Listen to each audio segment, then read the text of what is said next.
السلام علیکم ورحمۃ اللہ۔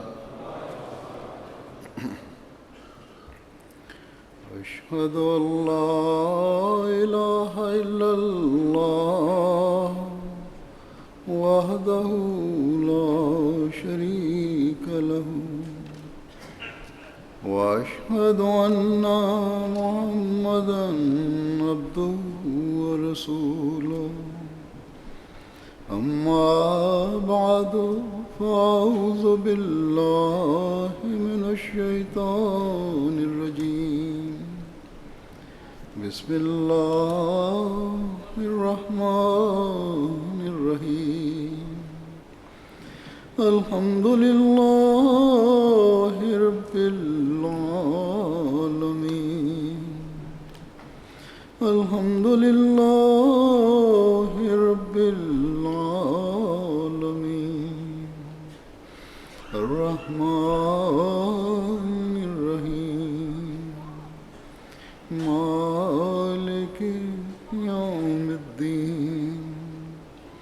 ایاک نعبد و ایاک نستعین۔ اہدنا الصراط المستقیم صراط الذین انعمت علیہم غیر المغضوب علیہم ولا الضالین۔ امن یجیب المضطر اذا دعاہ ویکشف السوء وَيَجْعَلُكُمْ خُلَفَاءَ الْأَرْضِ أَإِلَٰهٌ مَّعَ اللَّهِ قَلِيلًا مَّا تَذَكَّرُونَ۔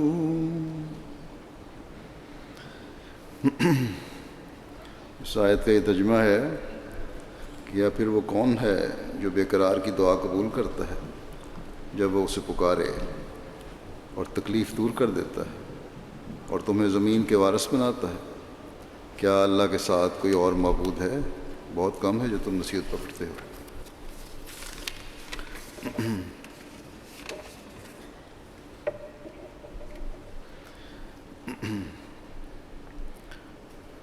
حضرت مسیح موعود علیہ السلام نے ایک موقع پر فرمایا کہ ہمارا تو سارا دار و مدار دعا پر ہے۔ دعا ہی ایک ایسا ہتھیار ہے جس سے مومن ہر کام میں فتح پا سکتا ہے۔ اللہ تعالیٰ نے مومن کو دعا کی تاکید فرمائی ہے، بلکہ وہ دعا کا منتظر رہتا ہے، یعنی اللہ تعالیٰ بھی انتظار میں ہے کہ مومن دعا کرے۔ پھر آپ نے ایک موقع پر فرمایا کہ یہ زمانہ اس قسم کا آ گیا ہے کہ انصاف اور دیانت سے کام نہیں لیا جاتا، اور بہت تھوڑے لوگ ہیں جن کے واسطے دلائل مفید ہو سکتے ہیں، ورنہ دلائل کی پرواہ ہی نہیں کی جاتی۔ فرمایا اس لیے میں سمجھتا ہوں کہ دعا سے آخری فتح ہوگی۔ پھر آپ نے فرمایا کہ یہ سب مقاصد جو ہم حاصل کرنا چاہتے ہیں صرف دعا کے ذریعے سے حاصل ہو سکیں گے۔ فرمایا کہ دعا میں خدا تعالیٰ نے بڑی قوتیں رکھی ہیں۔ خدا فرماتے ہیں کہ خدا تعالیٰ نے مجھے بار بار بدریہ الہامات کے یہی فرمایا ہے کہ جو کچھ ہوگا دعا ہی کے ذریعے سے ہوگا۔ ہمارا ہتھیار تو دعا ہی ہے، اور اس کے سوا اور کوئی ہتھیار میرے پاس نہیں ہے۔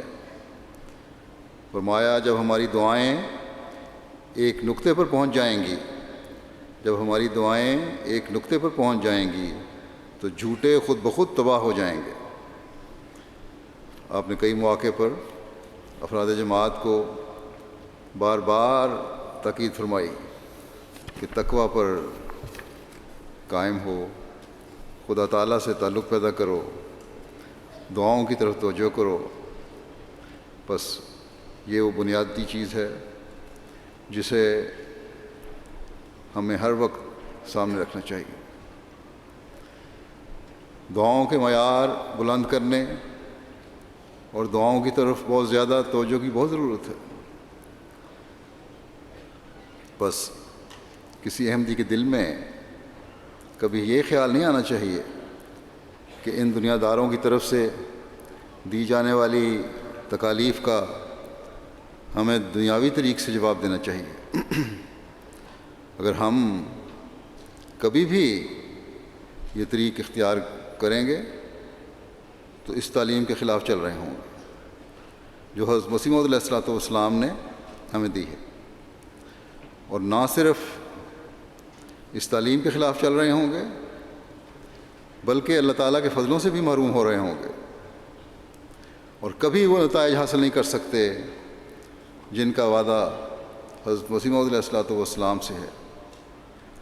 اور پھر اس کے علاوہ ہم بھی اس گروہ میں شامل ہو جائیں گے جو فساد پیدا کرنے والا ہے, دنیا کا امن و سکون برباد کرنے والا ہے, کیونکہ بدلہ لینے کا ایک نہ ختم ہونے والا سلسلہ شروع ہو جائے گا.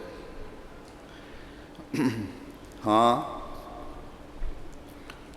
جیسا کہ حدیث میں آتا ہے دنیاوی تدبیر کے بارے میں, اونٹ کے پاؤں باندھنے کا بھی حکم ہے.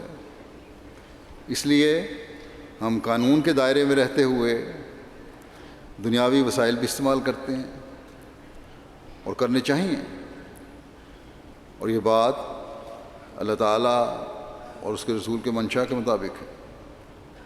لیکن سب بھروسہ اور سب توکل ہمیں اللہ تعالیٰ کی ذات پر ہے, اور اس کے لیے جیسا کہ حضرت مسیح موعود علیہ السلام نے فرمایا ہے کہ جب ہماری دعائیں ایک نقطے پر پہنچ جائیں گی تو جھوٹے خود بخود تباہ ہو جائیں گے. اگر ہم اپنا جائزہ لیں تو خود بخود پتہ چل جائے گا کہ کیا ہماری دعائیں اس نقطے پر یا اس کے قریب پہنچ رہی ہیں جو انقلاب لانے کا ذریعہ بنتی ہیں. اور جس کا اللہ تعالیٰ نے اس آیت میں ذکر فرمایا ہے, میں نے تلاوت کی ہے ابھی.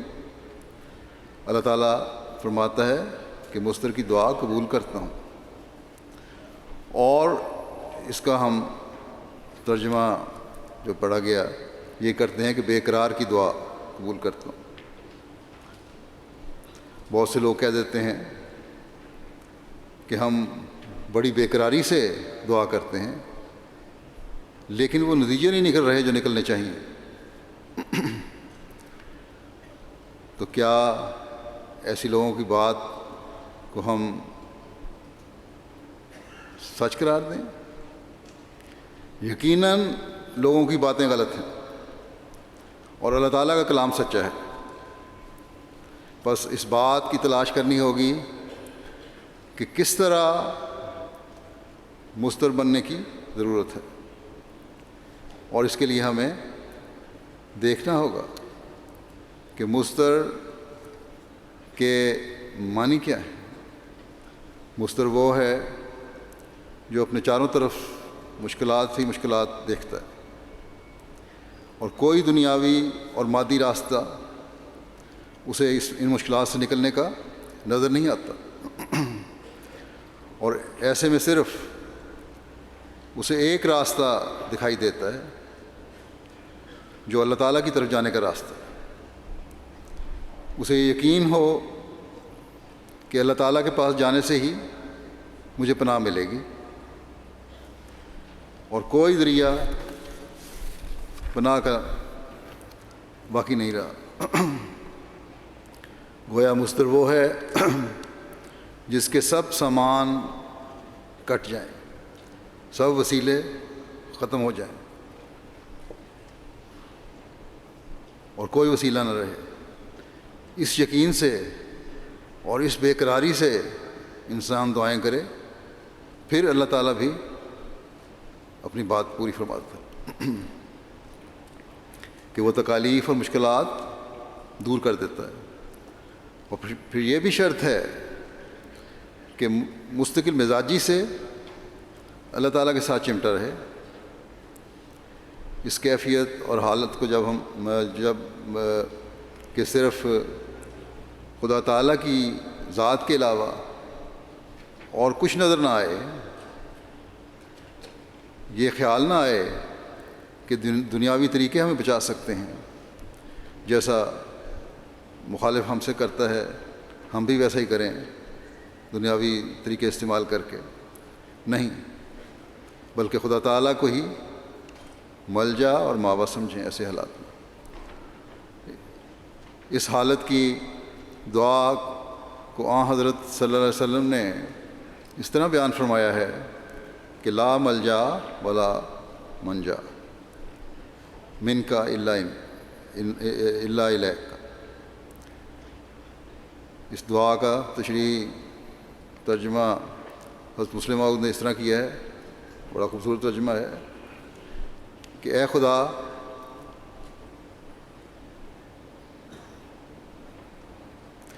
تیرے عذاب اور تیری طرف سے آنے والے ابتلاؤں سے کوئی پناہ کی جگہ نہیں، سوائے اس کے کہ میں سب طرف سے مایوس ہو کر اور آنکھیں بند کر کے تیری طرف آ جاؤں۔ تو لا ملجا ولا منجا والی جو حالت ہے، یہی اضطرار کی کیفیت ہے۔ جب خدا تعالیٰ نے اس آیت میں یہ کہا ہے کہ امن یجیب المضطر اذا دعا، تو اس کے معنی یہ ہوں گے کہ ایسے شخص کی دعا جو اللہ تعالیٰ کے سوا کسی کو ملجا و ماوا نہیں سمجھتا اور اللہ تعالیٰ کے سوا کسی کو اپنا منجا قرار نہیں دیتا، اس کسی اور ذریعے سے نجات نہیں مل سکتی، تو پھر وہ ضرور سنی جاتی ہے دعا۔ بس صرف رونے گڑگڑانے کا نام اضطرار نہیں، اور نہ صرف رونا دعا کی قبولیت کی شرط ہے، بلکہ پورا توکل اور آسرا اللہ تعالیٰ کی ذات پر ہونا، اور اس کے لیے اضطراری کیفیت قبولیت کی شرط ہے۔ اللہ تعالیٰ کی رافت اور رحمت کو جوش میں لانا ضروری ہے۔ حدیث میں جو آتا ہے کہ اللہ تعالیٰ فرماتا ہے کہ جو میری طرف ایک قدم بڑھاتا ہے اس کی طرف 2 قدم بڑھاتا ہوں، اور جو میری طرف چل کر آتا ہے میں اس کی طرف دوڑ کر آتا ہوں۔ تو اس کے لیے وہ کیفیت پیدا کرنے کی ضرورت ہے اور مستقل دعاؤں کی ضرورت ہے، جس سے اللہ تعالیٰ کی رحمت اور رافت کو جوش میں لایا جائے اور وہ ہماری طرف دوڑ کر آئے۔ اگر ہماری یہ حالت ہو جائے گی تو نہ سیاستدان ہمارا کچھ بگاڑ سکتے ہیں، نہ نام نہاد علماء، نہ سرکاری افسران جو ہم پر پاکستان میں خاص طور پر اور بعض دوسرے ملکوں میں بھی بعض جگہ مشکلات کھڑی کرتے ہیں، یہ تنگ کرتے ہیں، یا زمین تنگ کرنے کی کوشش ہم پر کر رہے ہیں۔ حضرت مسیح موعود علیہ الصلوۃ والسلام دعا کی قبولیت کے مضمون کو بیان فرماتے ہوئے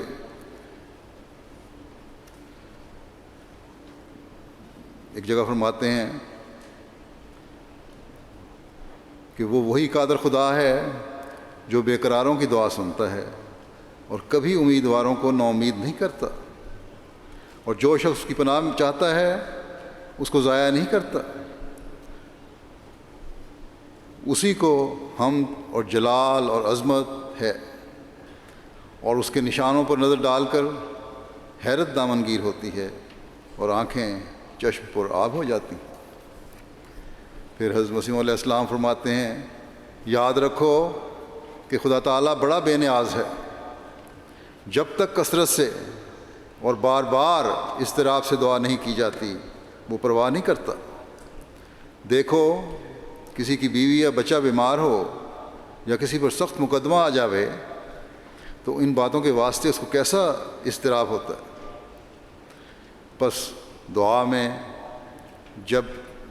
میں بھی جب تک سچی تڑپ اور حالت اضطراب پیدا نہ ہو تب تک وہ بالکل بے اثر اور بیہودہ کام ہے۔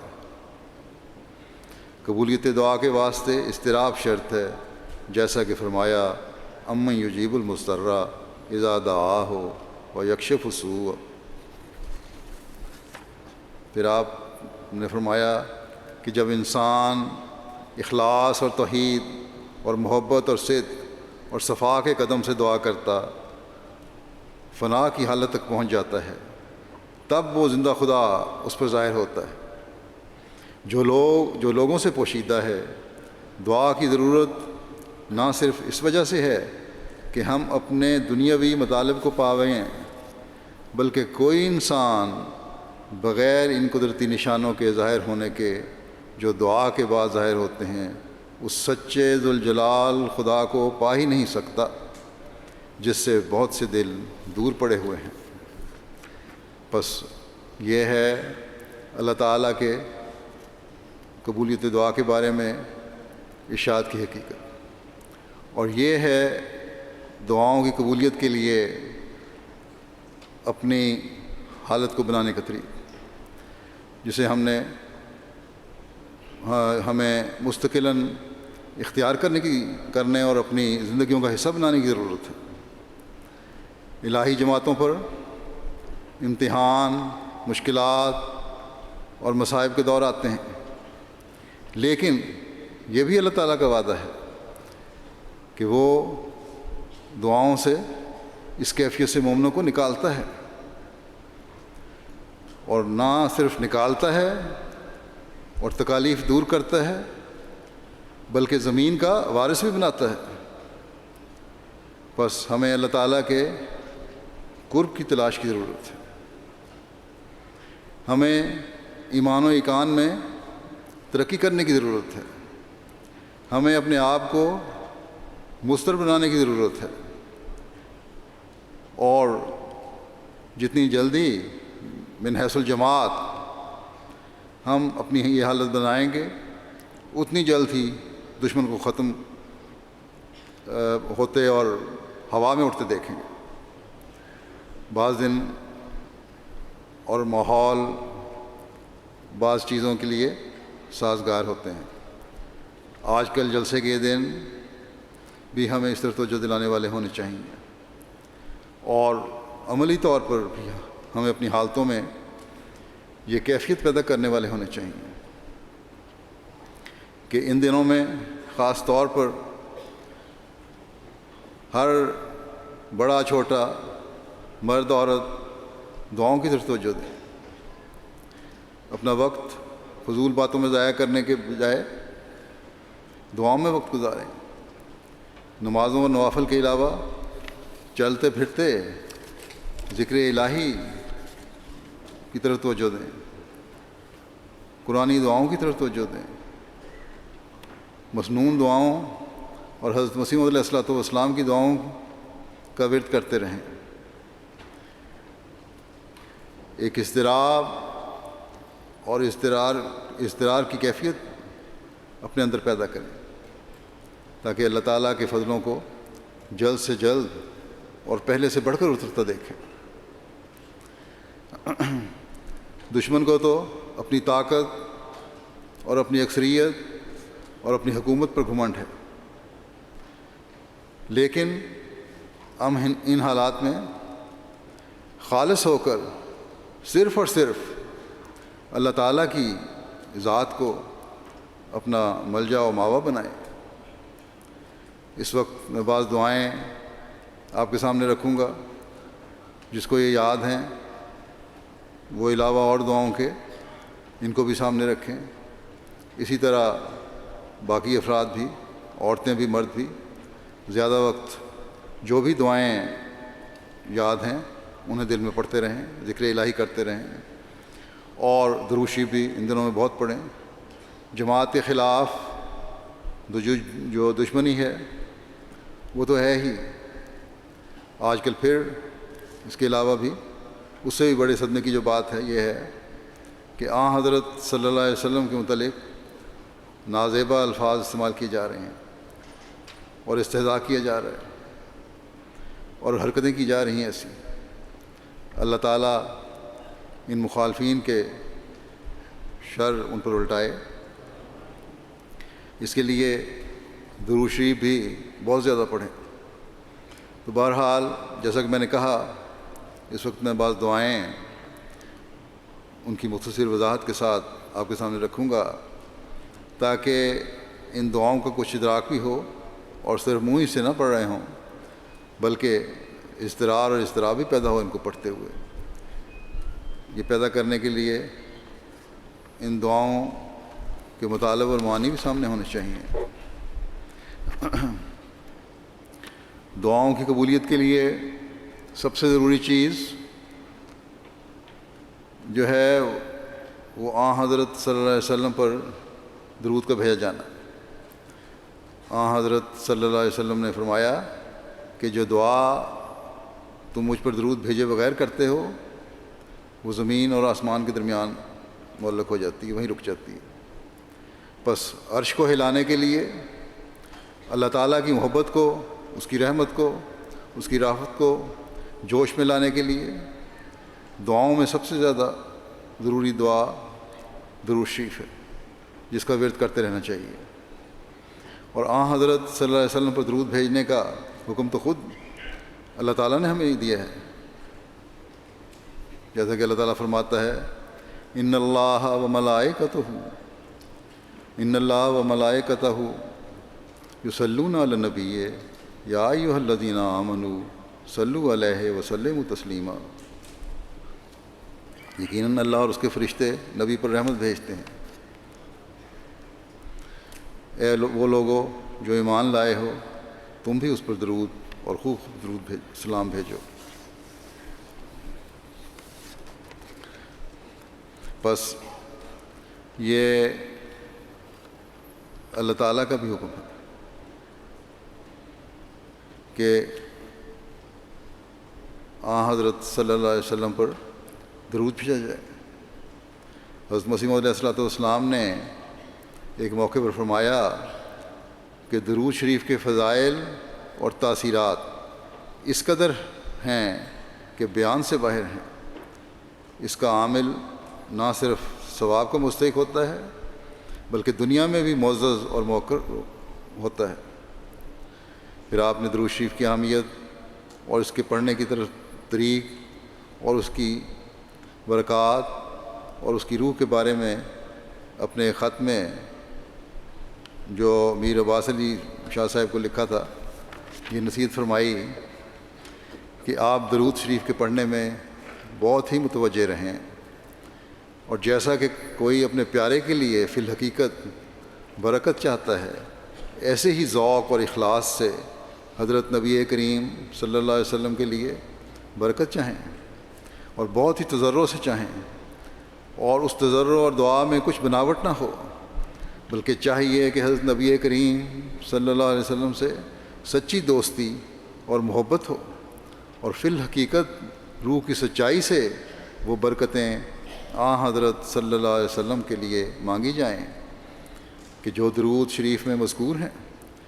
اگرچہ حضرت صلی اللہ علیہ وسلم کو کسی دوسرے کی دعا کی حاجت نہیں، لیکن اس میں ایک نہایت عمیق بھید ہے۔ جو شخص ذاتی محبت سے کسی کے لیے رحمت اور برکت چاہتا ہے، وہ بباعث علاقہ ذاتی محبت کے اس شخص کے وجود کی ایک جز ہو جاتا ہے۔ اور چونکہ حضرت صلی اللہ علیہ وسلم پر فیضان حضرت احدیت کے بے انتہا ہیں، سب سے زیادہ جو اللہ تعالیٰ کے فیضان ہے وہ حضرت صلی اللہ علیہ وسلم پہ ہیں، اس لیے درود بھیجنے والوں کو کہ جو ذاتی محبت سے حضرت صلی اللہ علیہ وسلم کے لیے برکت چاہتے ہیں، بے انتہا برکتوں سے بقدر اپنے جوش کے حصہ ملتا ہے، مگر بغیر روحانی جوش اور ذاتی محبت کے یہ فیضان بہت ہی کم ظاہر ہوتا ہے۔ اور ذاتی محبت کی یہ نشانی ہے کہ انسان کبھی نہ تھکے اور نہ کبھی ملول ہو اور نہ اغراض نفسانی کا دخل ہو، اور محض اس غرض کے لیے پڑھے کہ حضرت صلی اللہ علیہ وسلم پر خداوند کریم کے برکات ظاہر ہوں۔ دنیاوی فوائد اٹھانے کے لیے درود شریف نہیں پڑھنا، بلکہ حضرت صلی اللہ علیہ وسلم پر درود و برکات بھیجنے کے لیے درود شریف پڑھنا ہے۔ دوسرے اوراد بھی بدستور محفوظ رکھیں، یعنی دوسری دعائیں بھی پڑھتے رہیں۔ کون سا درود شریف پڑھنا چاہیے، مختلف ہیں، اور کیسی کیفیت اس کے لیے پیدا ہونی چاہیے، اس کی وضاحت فرماتے ہوئے حضرت مسیح موعود علیہ السلام یہ فرماتے ہیں، درود شریف وہی بہتر ہے کہ جو حضرت صلی اللہ علیہ وسلم کی زبان مبارک سے نکلا ہے، اور وہ یہ ہے کہ اللہم صلی علی محمد وعلی آل محمد کما صلیت علی ابراہیم وعلی آل ابراہیم انک حمید مجید، اللہم بارک علی محمد وعلی آل محمد کما بارکت علی ابراہیم وعلی آل ابراہیم انک حمید مجید۔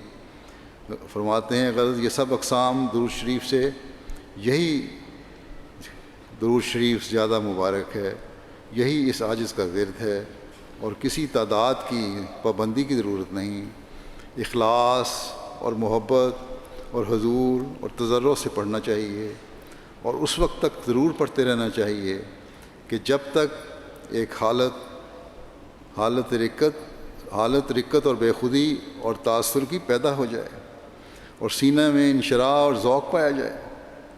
بس دلی جوش اور حضرت صلی اللہ علیہ وسلم کے احسانوں کو یاد کر کے درود شریف پڑھا جائے، تبھی رقت اور بے خودی پیدا ہوگی، اور تبھی مضطر والی حالت پیدا ہوگی۔ درود شریف میں جو ایک دفعہ اللہم صلی اور دوسری دفعہ اللہم بارک کے الفاظ استعمال کیے گئے ہیں، ان کی حکمت اور گہرائی کی وضاحت حضرت مسلم موعود رضی اللہ عنہ نے ایک موقع پر بڑی خوبصورت فرمائی، اور یہ باتیں اگر یہ معنی سمجھ آ جائیں تو یہ سامنے رکھتے ہوئے مزید گہرائی سے درود شریف پڑھنے کی ضرورت جو پیدا ہوتی ہے۔ آپ لکھتے ہیں کہ درود شریف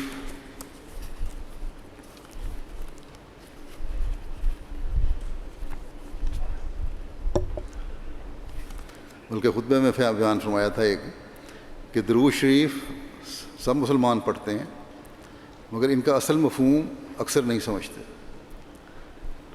ان کو معلوم نہیں کہ ان کے درود پڑھنے سے نبی کریم صلی اللہ علیہ وسلم کو کیا فائدہ پہنچتا ہے، اور ان کے اپنے ایمان کو کیا فائدہ پہنچتا ہے، یعنی پڑھنے والے کے ایمان کو کیا فائدہ پہنچتا ہے۔ یا ہو سکتا ہے ایک بچہ روپے، ہیرے، جواہر کی قدر نہیں کرے گا، مگر روٹی کے ٹکڑے کو منہ میں ڈال لے گا۔ اس وقت آپ فرماتے ہیں کہ اس وقت میں درود کے ظاہری الفاظ کو لے کر ان کی خوبی بتاتا ہوں۔ درود میں صلی پہلے رکھا گیا ہے اور بارک بعد میں۔ مسلمانوں کو شاذ ہی خیال آیا ہوگا کہ صلی پہلے کیوں اور بارک بعد میں کیوں ہے، اور اس ترتیب میں خوبی کیا ہے۔ جو شخص غور کرے گا اور علم سے اس پر نگاہ ڈالے گا، اس پر اس کی حقیقت ظاہر ہو جائے گی۔ عربی میں صلات کے معنی دعا کے ہیں۔ اللہم صلی کے معنی ہوئے کہ اے اللہ تو رسول کریم صلی اللہ علیہ وسلم کے لیے دعا کر۔ اب دعا دو قسم کی ہوتی ہے، ایک وہ شخص دعا کرتا ہے جس کے پاس کچھ نہیں ہوتا، وہ دوسرے سے التجا کرتا ہے، جیسے ماں باپ یا دوست سے مدد طلب کرنا، اور دوسرے اس شخص کی دعا ہوتی ہے جس کا اپنا اختیار ہوتا ہے۔ اس کی معنی ہے کہ وہ خود عطا کرتا ہے۔ آپ فرماتے ہیں خدا تعالیٰ بادشاہ ہے، یہاں جو فرمایا کہ اے اللہ تو دعا کر، تو خدا تعالیٰ بادشاہ ہے، کبھی مانتا ہے کبھی نہیں۔ خدا تعالیٰ کی دعا کے معنی ہیں کہ وہ ہوا، پانی، زمین، پہاڑ، غرضی کے سب مخلوق کو کہتا ہے کہ میرے بندے کی تائید کرو۔ بس اللہم صلی کے یہ معنی ہوئے کہ اے اللہ تو ہر ایک نیکی اور بھلائی اپنے رسول کے لیے چاہ۔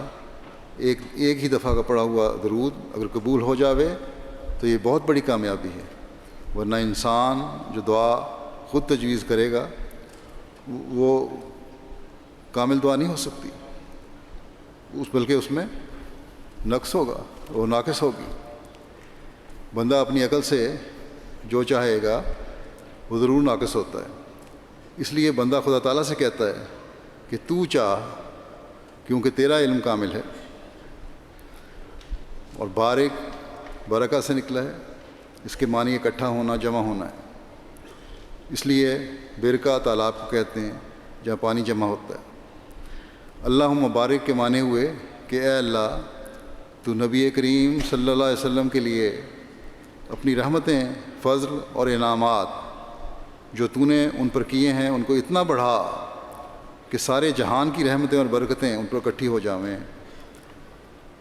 بس صلے بطور بیج کے ہے اور بارک اس سے بڑھ کر ترقی ہے، یعنی جو اللہ تعالیٰ نے چاہا، جو نیکی اور بھلائی اور ترقی کا بیج ہے اس پر اب ایسے پھل لگتے چلے جائیں کہ یہ سلسلہ کبھی ختم نہ ہو۔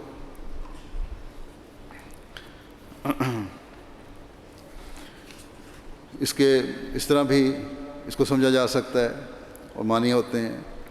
اللہم صلی علی محمد، ان کی دعا کا یہ معنی بھی ہے کہ اے اللہ تو محمد کو اس دنیا میں تو ان کا ذکر بلند کر کے اور ان کے پیغام کو کامیابی اور غلبہ عطا فرما کر اور ان کی شریعت کے لیے بقا اور ہمیشگی مقرر کر کے عظمت عطا فرما، جبکہ آخرت میں ان کی امت کے حق میں شفاعت کو قبول فرما کر اور ان کے اجر اور ثواب کو کئی گنا بڑھا کر دینے کے ذریعے سے انہیں عظمت سے ہمکنار فرما۔ اسی طرح اللہم بارک علی محمد و علی آل محمد کے معنی یہ ہیں کہ اے اللہ تو نے جو بھی عزت و عظمت اور عظیم شان اور بزرگی حضرت صلی اللہ علیہ وسلم کے لیے مقدر فرمائی ہوئی ہے اس کو ان کے لیے قائم فرما اور اسے ہمیشگی اور دوام بخش۔ یہ ترتیب ہے جو نہایت اعلیٰ ہے اور بالکل کامل ہے۔ بس اس حقیقت کو سمجھ کر جب ہم درود پڑھیں گے تو یہ دعاؤں اور برکات کے لیے ہمیں بھی، ان دعاؤں اور برکات سے ہمیں بھی حصہ ملتا رہے گا۔ اور جب اللہ تعالیٰ حضرت صلی اللہ علیہ وسلم پر یہ درود پہنچائے گا تو آپ کی دعائیں بھی ہمیں پہنچیں گی۔ آج دشمن آپ کے خلاف دریدہ دہنی کر رہا ہے تو یہی اس کا حقیقی جواب کہ زیادہ سے زیادہ درود پڑھا جائے۔ اب میں بعض اور دعائیں بھی آپ کے سامنے رکھتا ہوں۔ بعض دعائیں اکثر لوگوں کو یاد ہوں گی، اس لیے آسانی سے ان کا ورد بھی کر سکتے ہیں۔ اللہ تعالیٰ نے ہمیں یہ دعا سکھائی ہے، اور اللہ تعالیٰ نے جب دعا سکھائی ہے تو یقیناً اس لیے کہ جب مومن کے دل سے یہ دعا نکلے تو انہیں قبول بھی فرمائے۔ قرآنی دعا یہ ہے کہ ربنا لا تزغ قلوبنا بعد اذ ہدیتنا وہب لنا من لدنک رحمۃ انک انت الوہاب۔ اے ہمارے رب، ہمارے دلوں کو ٹیڑھا نہ ہونے دے بعد اس کے کہ تو ہمیں ہدایت دے چکا ہے، اور ہمیں اپنی طرف سے رحمت عطا کر، یقیناً تو ہی ہے جو بہت عطا کرنے والا ہے۔ یہاں اللہ تعالیٰ کی صفت وہاب کا ذکر ہوا ہے، یعنی اللہ تعالیٰ وہ ہے جو انسان کی حالت اور عمل کے مطابق دیتا ہے، اور جو بے انتہا دینے والا ہے اور اعلیٰ رنگ میں دینے والا ہے۔ یہ بڑی ضروری اور اہم دعا سکھائی گئی ہے۔ اس میں اس حقیقت کی طرف اشارہ ہے کہ اکثر ہوتا ہے کہ لوگوں کو اللہ تعالیٰ کی نعمت اور فضل عطا ہوتے ہیں، لیکن وہی انسان کی اپنی کمزوریوں اور بدقسمتی سے اس کے لیے ٹھوکر اور بگاڑ کا ذریعہ بن جاتے ہیں۔ خدا تعالیٰ کی دی ہوئی نعمت کا غلط استعمال کرنے لگ جاتے ہیں وہ لوگ، اور اللہ تعالیٰ کی رہنمائی کو غلط معنی بناتے ہیں، اور نتیجتاً اپنی تباہی کے سامان کر لیتے ہیں، جس طرح بعض پہلے مذاہب کے لوگوں کے ساتھ۔ اللہ تعالیٰ نے مسلمانوں کو ہوشیار کیا ہے، ایسی غلطیوں سے بچنے کی کوشش بھی کریں، اور اللہ تعالیٰ سے دعا کریں کہ اللہ تعالیٰ انہیں ایسی غلطیاں کرنے سے بچائے۔ اس دعا میں ایک لحاظ سے یہ پیش گوئی بھی ہے کہ مسلمانوں کی ایسی باتوں کی طرف رجحان اور میلان ہو جائے گا کہ چھوٹی چھوٹی باتوں اور مسائل کو لے کر وہ اس انتہا پر چلے جائیں گے کہ اصل اور واضح تعلیم کو بھلا دیں گے۔ روایت میں آتا ہے کہ حضرت صلی اللہ علیہ وسلم مستقل اس دعا کو پڑھا کرتے تھے، اور آپ کے اس دعا کے پڑھنے کا مطلب ہی یہ تھا کہ آپ صحابہ سے بھی یہ امید رکھتے تھے کہ وہ دعا پڑھا کریں۔ لیکن اس سے بڑھ کر کوئی بدقسمتی نہیں کہ کوئی شخص ہدایت پائے اور پھر اپنے صحیح راستے سے بھٹک جائے، اور اللہ تعالیٰ کے فضلوں کا حاصل کرنے والا بن کر اس کی ناراضگی کا مورد بن جائے۔ بدقسمتی سے آج کل ہم مسلمانوں میں اکثریت میں یہ حالت دیکھتے ہیں کہ چھوٹے اور فروعی مسائل اور باتوں نے انہیں واضح اور حقیقی تعلیم سے دور کر دیا، اور اس پر آج کل کے نام نہاد علماء مزید کام کر رہے ہیں کہ فرقہ بندیوں، بلکہ فرقہ در فرقہ بندیوں نے دلوں کو پھاڑ دیا ہے، جس کا نتیجہ ہم آج دیکھ رہے ہیں کہ مسلمان کے خون کا پیاسا ہے، بے رحمانہ طور پر معصوموں اور بچوں کو قتل کیا جا رہا ہے، ان کا خون کیا جا رہا ہے۔ وہ تمام افضال اور نعمتیں جو مسلمانوں کا خاصہ تھیں ان سے محروم ہیں، اور انہی باتوں سے نے اللہ تعالیٰ کی طرف سے بھیجے ہوئے حضرت صلی اللہ علیہ وسلم کے غلام کو ماننے سے بھی معلوم رکھا ہوا ہے ان لوگوں کو۔ بس احمدیوں کو خاص طور پر یہ دعا کرنی چاہیے کہ حالات کی مشکل کی وجہ سے کہیں کسی کا دل ٹیڑھا نہ ہو جائے، اور ٹیڑھا ہو کر پھر ان برکات سے محروم نہ ہو جائے جو اللہ تعالیٰ نے ہمارے لیے مقدر کی ہوئی ہیں۔ اس دعا اور آیت کے حوالے سے حضرت مسیح علیہ الصلوۃ والسلام نے حضرت صاحبزادہ عبداللطیف شہید صاحب کو فرمایا، ان کا ایک واقعہ بیان فرمایا آپ فرماتے ہیں کہ کابل کے علماء امیر کے حکم سے مولوی صاحب کے ساتھ بحث کرنے کے لیے جمع ہوئے تھے۔ مولوی صاحب نے ان کو فرمایا کہ تمہارے دو خدا ہیں، کیونکہ تم امیر سے ایسا ڈرتے ہو جیسا کہ خدا تعالیٰ سے ڈرنا چاہیے، مگر میرا ایک خدا ہے، اس لیے میں امیر سے نہیں ڈرتا۔ اور جب گھر میں تھے اپنے اور ابھی گرفتار نہیں ہوئے تھے اور نہ اس واقعے کی کچھ خبر تھی، اپنے دونوں ہاتھوں کو مخاطب کر کے انہوں صاحبزادہ صاحب نے فرمایا کہ اے میرے ہاتھوں، کیا تم ہتھکڑیوں کو برداشت کر لو گے؟ ان کے گھر کے لوگوں نے پوچھا کہ یہ کیا بات آپ کے منہ سے نکلی ہے؟ تب فرمایا کہ نماز عصر کے بعد تمہیں معلوم ہوگا کہ یہ کیا بات ہے۔ تب نماز عصر کے بعد حاکم کے سپاہی آئے اور گرفتار کر لیا، اور گھر کے لوگوں کو انہوں نے نصیحت کی صاحبزادہ صاحب نے کہ میں جاتا ہوں، اور دیکھو ایسا نہ ہو کہ تم کوئی دوسری راہ اختیار کرو، جس ایمان اور عقیدے پر میں ہوں چاہیے کہ وہی تمہارا ایمان اور عقیدہ ہو۔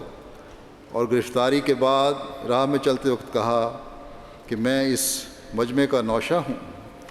بحث کے وقت علماء نے پوچھا کہ تو اس قادیانی شخص کے حق میں کیا کہتا ہے جو مسیح موعود ہونے کا دعویٰ کرتا ہے؟ تو مولوی صاحب نے جواب دیا کہ ہم نے اس شخص کو دیکھا ہے اور اس کے امور میں غور کیا ہے، اس کی مانند زمین پر کوئی موجود نہیں، اور بے شک اور بلا شبہ وہ مسیح موعود ہے اور وہ مردوں کو زندہ کر رہا ہے۔ تب مولانا نے شور کر کے کہا کہ وہ کافر اور تو بھی کافر، اور ان کو امیر کی طرف بحالت نہ توبہ کرنے کے سنگسار کرنے کے لیے دھمکی دی گئی، اور انہوں نے سمجھ لیا کہ اب میں مروں گا۔ تب یہ آیت پڑھی، ربنا لا تزغ قلوبنا بعد اذ ہدیتنا وہب لنا من لدنک رحمۃ انک انت الوہاب۔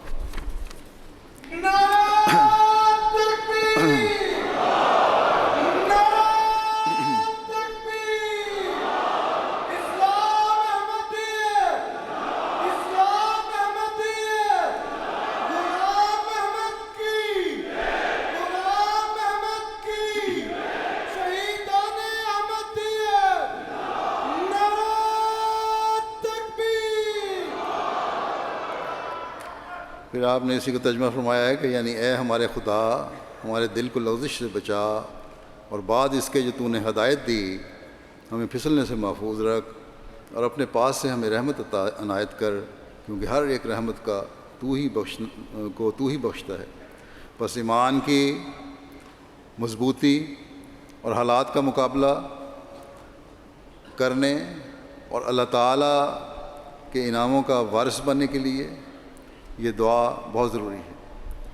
یہ تو ایک انتہائی اعلیٰ معیار تھا جو ایمان پر قائم رہنے کا حضرت صاحبزادہ صاحب نے دکھایا، لیکن بعض دفعہ چھوٹے معاملات بھی ایسے آ جاتے ہیں جب انسان کا ایمان ڈاماڈول ہو جاتا ہے۔ اس لیے ایسے حالات سے بچنے اور ان کا مقابلہ کرنے کے لیے یہ دعا بہت ضروری ہے۔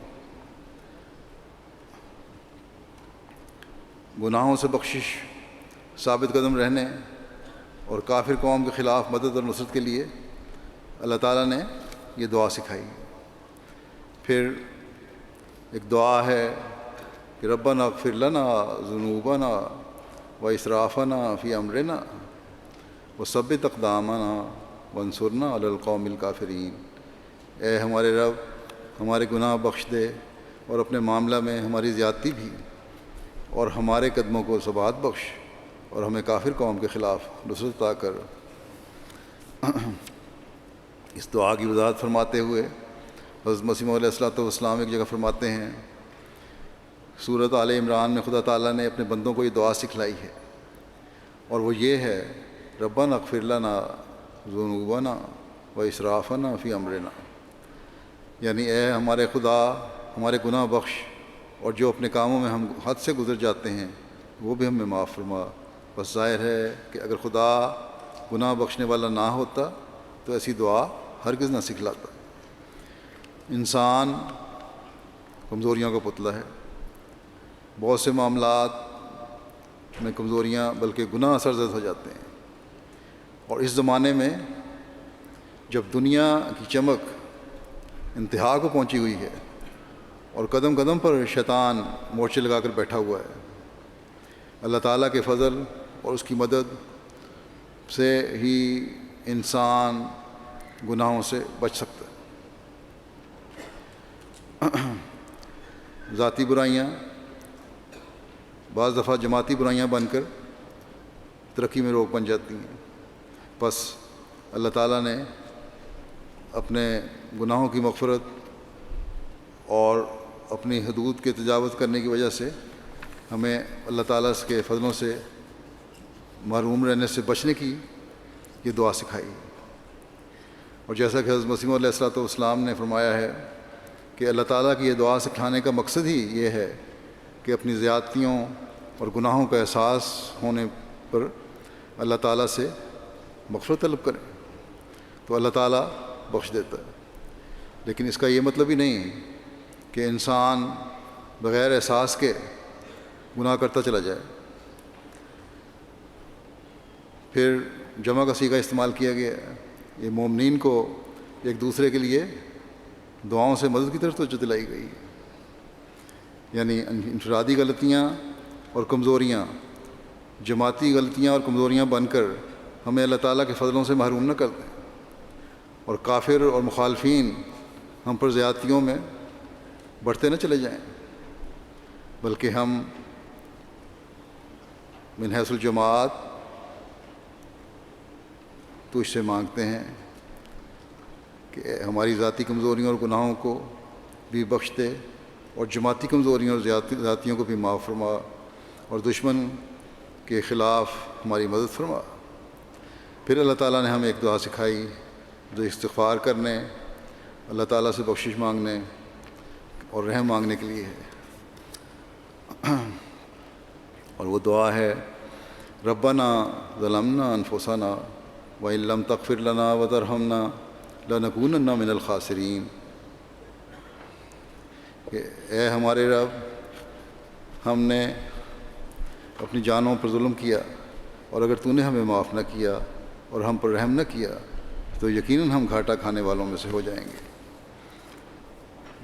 اس آیت کی وضاحت کرتے ہوئے حضرت مسیح علیہ السلام ایک موقع پر فرماتے ہیں کہ بہت لوگ ہیں کہ خدا پر شکوہ کرتے ہیں اور اپنے نفس کو نہیں دیکھتے۔ انسان کے اپنے نفس کے ہی ظلم ہوتے ہیں، ورنہ اللہ تعالیٰ رحیم اور کریم ہے۔ بعض آدمی ایسے ہیں کہ ان کو گناہ کی خبر ہوتی ہے، اور بعض ایسے ہیں کہ ان کو گناہ کی خبر بھی نہیں ہوتی۔ اسی لیے اللہ تعالیٰ نے ہمیشہ کے لیے استغفار کا التزام کرایا ہے کہ انسان ہر ایک گناہ کے لیے، خواہ وہ ظاہر کا ہو خواہ باطن کا، خواہ اسے علم ہو یا نہ ہو، اور ہاتھ اور پاؤں اور زبان اور ناک اور کان اور آنکھ اور سب قسم کے گناہوں سے استغفار کرتا رہے۔ آج کل آپ فرماتے ہیں آج کل آدم علیہ السلام کی دعا پڑھنی چاہیے، ربنا ظلمنا انفسنا وإن لم تغفر لنا وترحمنا لنکونن من الخاسرین۔ یہ دعا آپ فرماتے ہیں کہ یہ دعا اول ہی قبول ہو چکی ہے۔ آج کل جس قدر شیطان کے حملے ہیں اس کی انتہا کوئی نہیں نظر آتی، ہر طرف سے دائیں بائیں آگے پیچھے سے شیطان حملے کر رہا ہے، اور جیسا کہ حضرت مسیح علیہ السلام نے فرمایا کہ انسان کا ہر عضو شیطان کے حملوں کی زد پر ہے۔ بس ایسے حالات میں استغفار کی بہت ضرورت ہے، اور ہمارے اس پر جو کام ہوا ہے اس کے لیے تو قدم قدم پر اور لمحہ لمحہ اللہ تعالیٰ کی مدد کی ضرورت ہے۔ دنیا کی رہنمائی، دجال کے حملوں سے بچنے اور اس پر غالب آنے کے لیے صرف اور صرف اللہ تعالیٰ کی خاص مدد ہی کام آ سکتی ہے، جس کے لیے ہمیں اپنی حالتوں کو اللہ تعالیٰ کی رضا کے مطابق کرنے کی ضرورت ہے۔ اس بخشش اور رحم، اس سے بخشش اور رحم طلب کرنے کی ضرورت ہے۔ حضرت مسیح علیہ السلام فرماتے ہیں کہ دعا ایسی شے ہے کہ جب آدم کا شیطان سے جنگ ہوا تو اس وقت سوائے دعا کے اور کوئی حربہ کام نہ آیا۔ آخر شیطان پر آدم نے فتح بدریہ دعا پائی، ربنا ظلمنا انفسنا وإن لم تغفر لنا وترحمنا لنکونن من الخاسرین، اور آخر میں بھی دجال کے مارنے کے واسطے دعا ہی رکھی گئی ہے، گویا اول بھی دعا اور آخر بھی دعا ہی ہے، دعا ہے۔ حالت موجودہ بھی یہی چاہتی ہے۔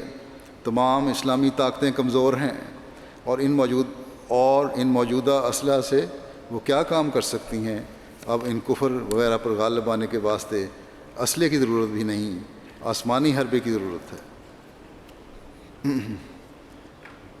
پھر یہ دعا پڑھنے کی طرف اور حضرت مسیح علیہ السلام نے اس کے پڑھنے کی طرف توجہ بھی بہت دلائی ہے کہ ربنا آتنا فی الدنیا حسنۃ وفی الآخرۃ حسنۃ وقنا عذاب النار، اے ہمارے رب ہمیں دنیا میں بھی حسنات عطا کر اور آخرت میں بھی حسنات عطا کر، اور ہمیں آگ کے عذاب سے بچا۔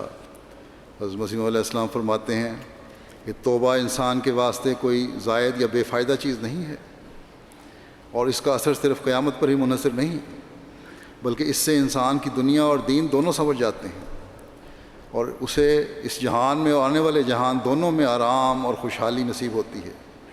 دیکھو قرآن شریف میں اللہ تعالیٰ فرماتا ہے کہ ربنا آتنا فی الدنیا حسنۃ وفی الآخرۃ حسنۃ وقنا عذاب النار، اے اللہ اے ہمارے رب ہمیں اس دنیا میں بھی آرام اور آسائش کے سامان عطا فرما، اور آنے والے جہان میں بھی آرام اور راحت عطا فرما، اور ہمیں آگ کے عذاب سے بچا۔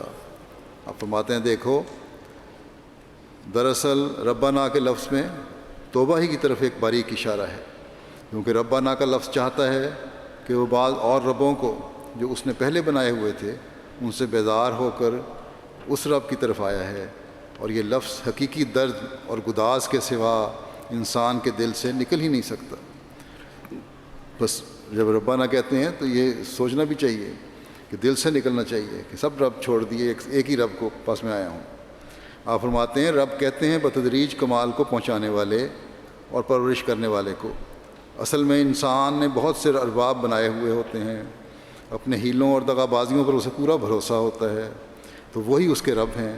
اگر اسے اپنے علم کا یا قوت بازو کا گھمنڈ ہے تو وہی اس کے رب ہیں، اگر اسے اپنے حسن یا مال و دولت پر فخر ہے تو وہی اس کا رب ہے۔ غرض اس طرح کے ہزاروں اسباب اس کے ساتھ لگے ہوئے ہیں، جب تک ان سب کو ترک کر کے ان سے بیزار ہو کے اس واحد لا شریک سچے اور حقیقی رب کے آگے سر نیاز نہ جھکائے، اور ربنا کی پردرد اور دل کو پگھلانے والی آوازوں سے اس کے آستانہ پر نہ گرے، تب تک وہ حقیقی رب کو نہیں سمجھا۔ بس جب ایسی دل سوزی اور جاں گدازی سے اس کے حضور اپنے گناہوں کا اقرار کر کے توبہ کرتا اور اسے مخاطب کرتا ہے کہ ربنا، یعنی اصلی اور حقیقی رب تو ہی تھا، مگر ہم اپنی غلطی سے دوسری جگہ بہکتے پھرتے رہے، اب میں نے ان جھوٹے بتوں اور باطل معبودوں کو ترک کر دیا ہے، اور صدق کے دل سے تیری ربوبیت کا اقرار کرتا ہوں، صدق کے دل سے تیری ربوبیت کا اقرار کرتا ہوں، تیرے آستانہ پر آتا ہوں۔ پھر آپ فرماتے ہیں ایسے لوگ جن کو اپنی ہیلہ بازیوں پر اعتماد اور بھروسہ ہوتا ہے، ان کو خدا سے استعانت اور دعا کرنے کی کیا حاجت ہے؟ فرماتے ہیں کہ دعا کی حاجت تو اسی کو ہوتی ہے جس کے سارے راہ بند ہوں اور کوئی راہ سوائے اس در کے نہ ہو، اسی کے دل سے دعا نکلتی ہے۔ غرض ربنا آتنا فی الدنیا حسنۃ، ایسی دعا کرنا صرف انہی لوگوں کا کام ہے جو خدا ہی کو اپنا رب جان چکے ہیں، اور ان کو یقین ہے کہ ان کے رب کے سامنے اور سارے ارباب باطلہ ہیچ ہیں۔ فرمایا آگ سے مراد صرف وہی آگ نہیں جو قیامت کو ہوگی، بلکہ دنیا میں بھی جو شخص ایک لمبی عمر پاتا ہے وہ دیکھ لیتا ہے کہ دنیا میں بھی ہزاروں طرح کی آگ ہے۔ تجربہ کار جانتے ہیں کہ قسم قسم کی آگ دنیا میں موجود ہے، طرح طرح کے عذاب، خوف، خون، فقر و فاقے، امراض، ناکامیاں،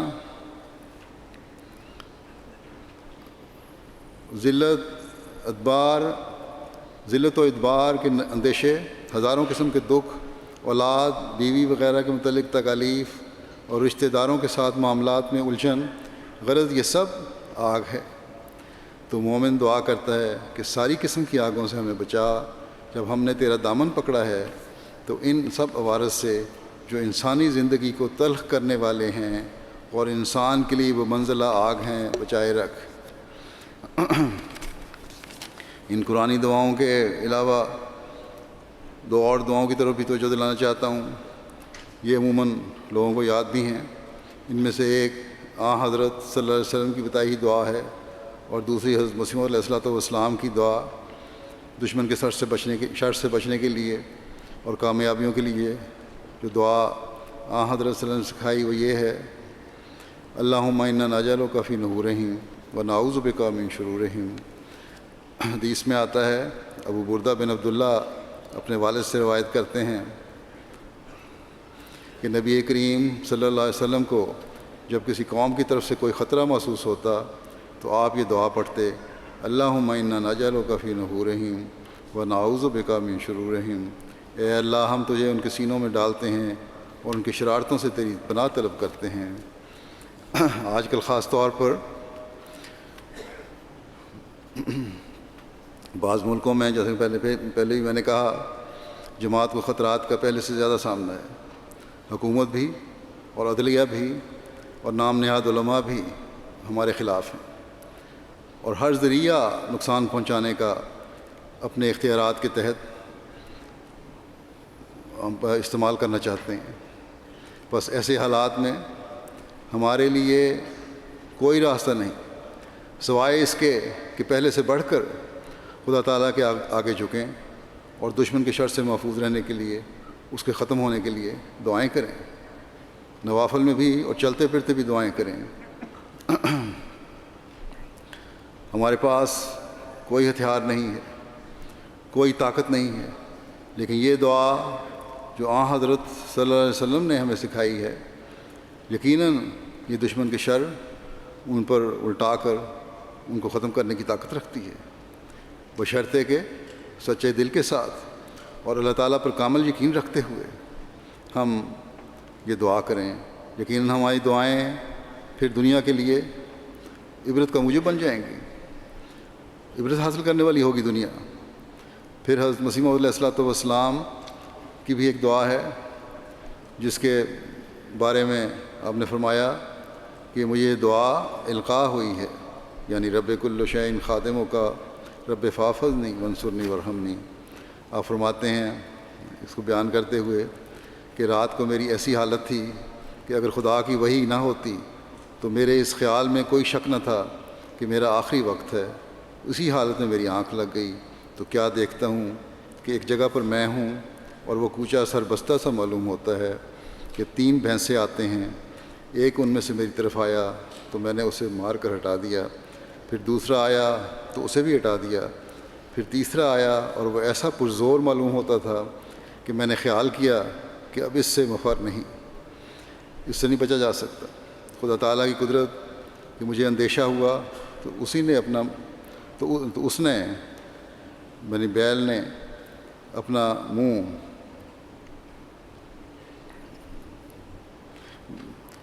ایک طرف پھیر لیا۔ میں نے اس وقت یہ غنیمت سمجھا کہ اس کے ساتھ رگڑ کر نکل جاؤں۔ میں وہاں سے بھاگا اور بھاگتے ہوئے خیال آیا کہ وہ بھی میرے پیچھے بھاگے گا، مگر میں نے پھر کر نہ دیکھا، مڑ کر نہ دیکھا۔ اس وقت خواب میں خدا تعالیٰ کی طرف سے میرے پر مندرجہ ذیل دعا القاء کی گئی، رب کل شیء خادموں کا رب فاحفظنی وانصرنی وارحمنی، یعنی اے میرے خدا، اے میرے رب، بس مجھے محفوظ رکھ اور میری مدد فرما اور مجھ پر رحم فرما۔ اور میرے دل میں ڈالا گیا کہ یہ اسم اعظم ہے اور یہ وہ کلمات ہیں کہ جو اسے پڑھے گا ہر ایک آفت سے نجات ہوگی۔ آپ فرماتے ہیں کہ ایک عاریہ میرے پاس دوا لینے کے لیے آیا، میں نے اسے بھی یہ خواب سنا دی، اس نے کہا مجھے لکھ کے دے دو، میں نے اسے لکھ کر دے دیا اور اس نے یاد کر لی۔ آپ فرماتے ہیں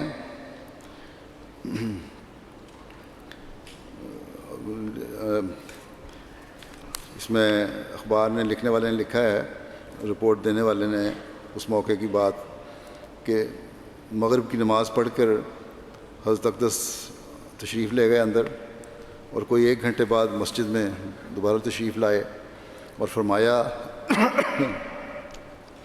کہ آج جو خواب میں الہام سے کلمات بتلائے گئے ہیں، میں نے ارادہ کیا ہے کہ ان کو نماز میں دعا کے طور پر پڑھا جائے، اور میں نے خود تو پڑھنے شروع کر دی ہیں اور جماعت کو بھی کہا کہ آپ پڑھیں۔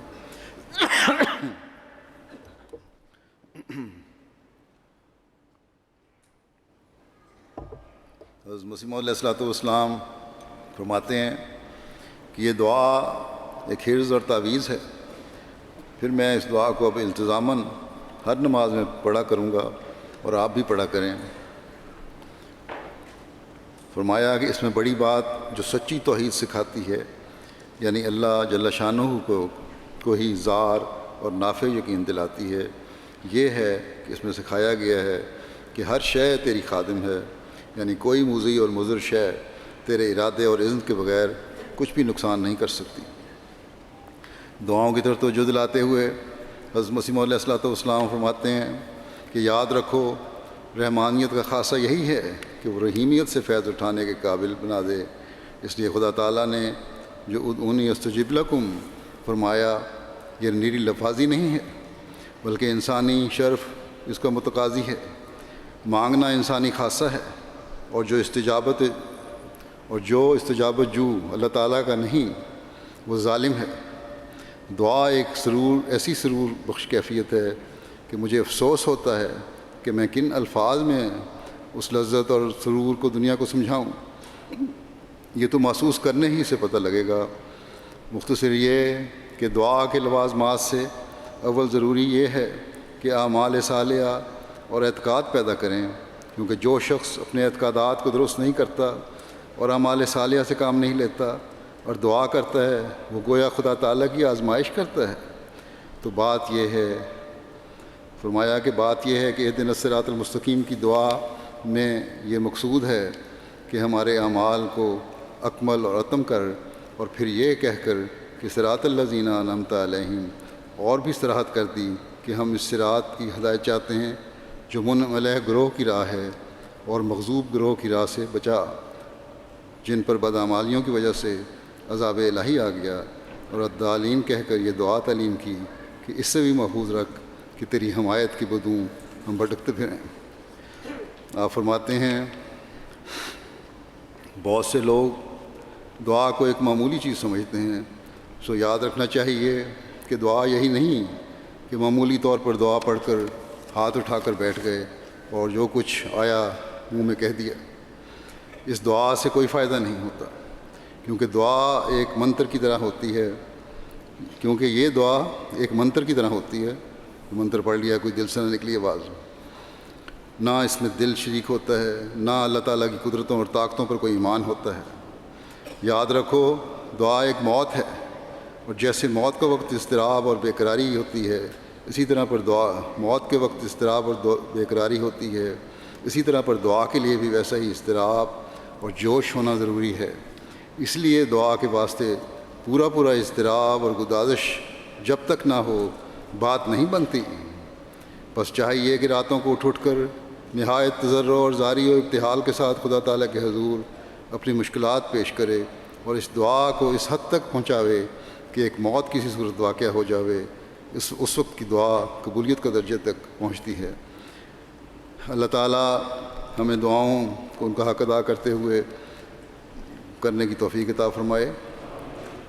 ان 3 دنوں میں خاص طور پر جیسا کہ میں نے کہا، اور پھر ہمیشہ دعاؤں کی طرف خاص توجہ دیں. اللہ تعالیٰ ہمیں اپنی پناہ میں لے لے، ہمیں دین پر قائم رکھے، ہمارے ایمانوں کو مضبوط کرے، اور جماعت کی ترقیات کے نظارے ہمیں پہلے سے بڑھ کر دکھاتا چلا جائے. دشمن کی ہر منصوبے کو خاک میں ملا دے. اب دعا کر لیں.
آمین.